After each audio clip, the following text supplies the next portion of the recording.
पकोड़े खाने को दिल कर रहा है बेगम, चलो चले खाला नरगिस के घर। ये सुन के मैंने कहा, ऐसी की तैसी खाला नरगिस के पकोड़ों की मैं बना के खिलाती हूँ। अस्सलाम वालेकुम, वेलकम टू माय चैनल। और अब हम बनाएंगे खाला नरगिस से भी अच्छे पकोड़े। अब आपने क्या करना है, सबसे पहले तो घी को चूल्हे पे चढ़ा देना है, मीडियम फ्लेम पे 10 मिनट के लिए उसको गर्म होने देना है, मीडियम लो फ्लेम पे। उसके बाद हम उसमें डालेंगे पकोड़े, जैसे कि आपको नज़र आ रहा है।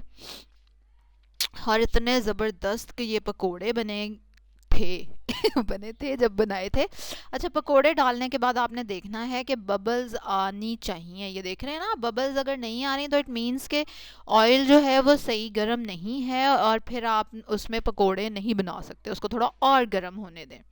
अब इनको इसी तरह से बगैर छेड़े आपने पकने देना है, मीडियम लो फ्लेम पे ही, बल्कि थोड़ा और लो कर दें उसको, क्योंकि आलू कहीं कच्चे ना रह जाए। 3 मिनट के बाद आपने उसको उल्टाना है, जब एक साइड से कलर आ जाए, और फिर दूसरी साइड से भी पकने देना है। और ये देखें, शुरू में लग नहीं रहा था कि ये जुड़ेंगे, लेकिन ज़बरदस्त से पकोड़े फ्राई हो गए हैं। और अब मैं आपको तोड़ के दिखाती हूँ। ये देखें, आलू कितना अच्छा ज़बरदस्त सा गल गया है, और गर्मा गर्म खा के ना मैं देखूँ ये कैसे हो सकता है। ज़बरदस्त। तो बड़े ही मज़े के पकोड़े बन रहे हैं, बन गए हैं।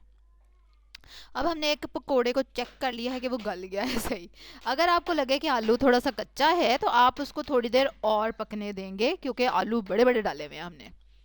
ये भी एक लॉजिक होती है बड़ी बड़ी सब्जियां काटना।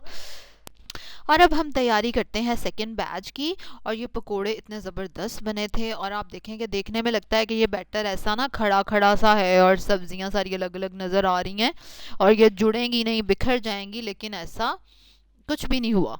और बड़े ही ज़बरदस्त सब्जियों के पकोड़े बनेंगे, और इसमें हम बेसन नाम का यूज़ करेंगे। हालांकि देखिए, देखने में नहीं लग रहा ना कि बेसन नाम का यूज़ हुआ हुआ है, लेकिन और कितनी ज़बरदस्त लुक आई है, देखने में वाकई पकोड़ों वाली शक्ल है इसकी। अब इसके लिए जो राज है ना, वो ये है कि आपने सब्जियां जो है ना काटनी है बड़ी बड़ी, और मिनटों मिनटी ये बन जाते हैं। आलू है, प्याज है, और हरी मिर्चें हैं, ठीक है। सिर्फ खाली आलूओं से भी आप इनको बना सकते हैं, और अगर पालक इसमें आप डाल लें तो क्या ही बात है।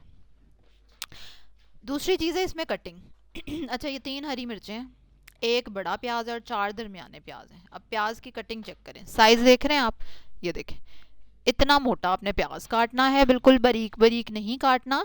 और आलू जो हैं वो भी हमने बड़े बड़े काटने हैं, ये देखें, फ्रेंच फ्राइज के जैसे। ये देख रहे हैं आप, इनकी थिकनेस देखें कितनी है, कोई पतले पतले बारीक बारीक नहीं है।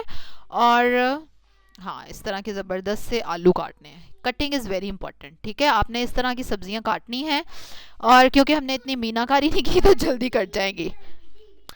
और अब हम इसमें डालेंगे 3 टीस्पून लाल मिर्चें। और वैसे तो मिर्चें तो आपकी मर्ज़ी है, ज़्यादा खाते हैं तो ज़्यादा डाल लें, कम खाते हैं तो ना डालें भाई। लेकिन खैर, मुझे तो मिर्चों वाली अच्छी लगती हैं, इसलिए मैंने हरी मिर्चें, लेकिन इतनी फीकी हरी मिर्चें थी ना, पता नहीं किस तरह की हरी मिर्चें आ जाती हैं। अब ये है 1 टीस्पून ज़ीरा, और उसको अब मैं क्या कर रही हूँ, मैं हाथ पे उसको मसल रही हूँ, और मसल मसल के आपने उसको डाल देना है। ये वो मसाले हैं जो कि पकोड़ों की जान है। ये देखिए, सूखा धनिया, 1 टीस्पून सूखा धनिया, और उसको ऐसे ऐसे ऐसे मल मल के आपने डालना है, ताकि अच्छे से इसकी खुशबू एरोमा रिलीज़ हो जाए, और थोड़े थोड़े दाने भी टूट जाएं। और कई लोगों को सूखा धनिया नहीं पसंद होता, मुंह में आता, तो कोई बात नहीं, वो इसको थोड़ा सा चट्टू में पीस के भी डाल सकते हैं। और अब इसमें जाएगी अजवाइन, और फिर हम इसमें डाल देंगे 5 टेबल स्पून बेसन, बस। और देखने में लग रहा है टिफ़िन छोटा है, तो मुझे बर्तन चेंज करने दें ज़रा। अब इसको अच्छी तरह सूखा बेसन लगा लेना सब्जियों को, और उसके बाद थोड़ा सा पानी, 2 टेबल स्पून पानी डालना है। सिर्फ हमने बेसन को ना गीला करना है, इसलिए पानी का तो बिल्कुल हिसाब रखना है। पानी को ज़्यादा टच नहीं करने देना आपने। ये नहीं कि इतना सारा पानी डाल दें और वो पतला बन जाए, नहीं।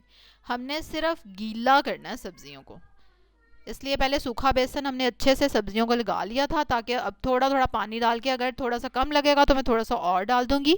अब सिर्फ आपने इसको ऑब्जर्व करना है, देखें गौर से कि क्या कंसिस्टेंसी रहेगी। ये देखें, अभी मुझे लग रहा है कि थोड़ा सा ये सख्त है और रफ है। अब मैं थोड़ा सा पानी और डालूंगी, ताकि ये थोड़ा चिपके, मतलब हाथ में लूँ तो एक पकोड़े की शक्ल बने।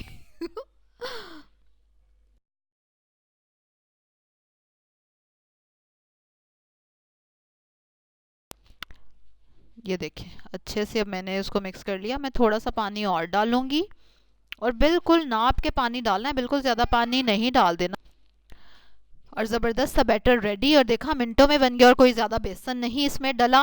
और आलू सस्ते हों तो बस फिर इनसे सस्ते और कोई पकोड़े ही नहीं है। और एक्चुअली असल में पकोड़े बनते भी ऐसे ही हैं, जो बाज़ार में आपको मिलते हैं ना, वो इसी तरह के पकोड़े होते हैं, और बड़े ही ज़बरदस्त और मज़े के उस टाइम पे हमें लग रहे होते हैं। इनको अब तलना कैसे है वो ऑलरेडी मैं आपको दिखा चुकी हूँ। और तलने के बाद आप उसके ऊपर अगर थोड़ा सा चाट मसाला डाल लें तो क्या ही बात है। इसी तरह की मज़े मज़े की रेसिपीज़ देखने के लिए सब्सक्राइब करेंगे मेरे चैनल को। अगर अभी तक आपने नहीं किया हुआ तो बेल आइकन पे ज़रूर क्लिक करें, लाइक करें इस वीडियो को, और कमेंट करके ज़रूर बताएं कि आपकी क्या बेस्ट टिप है पकोड़े बनाने के लिए। ये देखें अब जुड़ रहा है ना ये आपस में। बस इसके बाद हमने पैन को चूल्हे पे चढ़ा के प्री हीट करना है और फ्राई करना है। कल एक और मज़े की रेसिपी के साथ आपसे मुलाकात होगी। अल्लाह हाफिज़।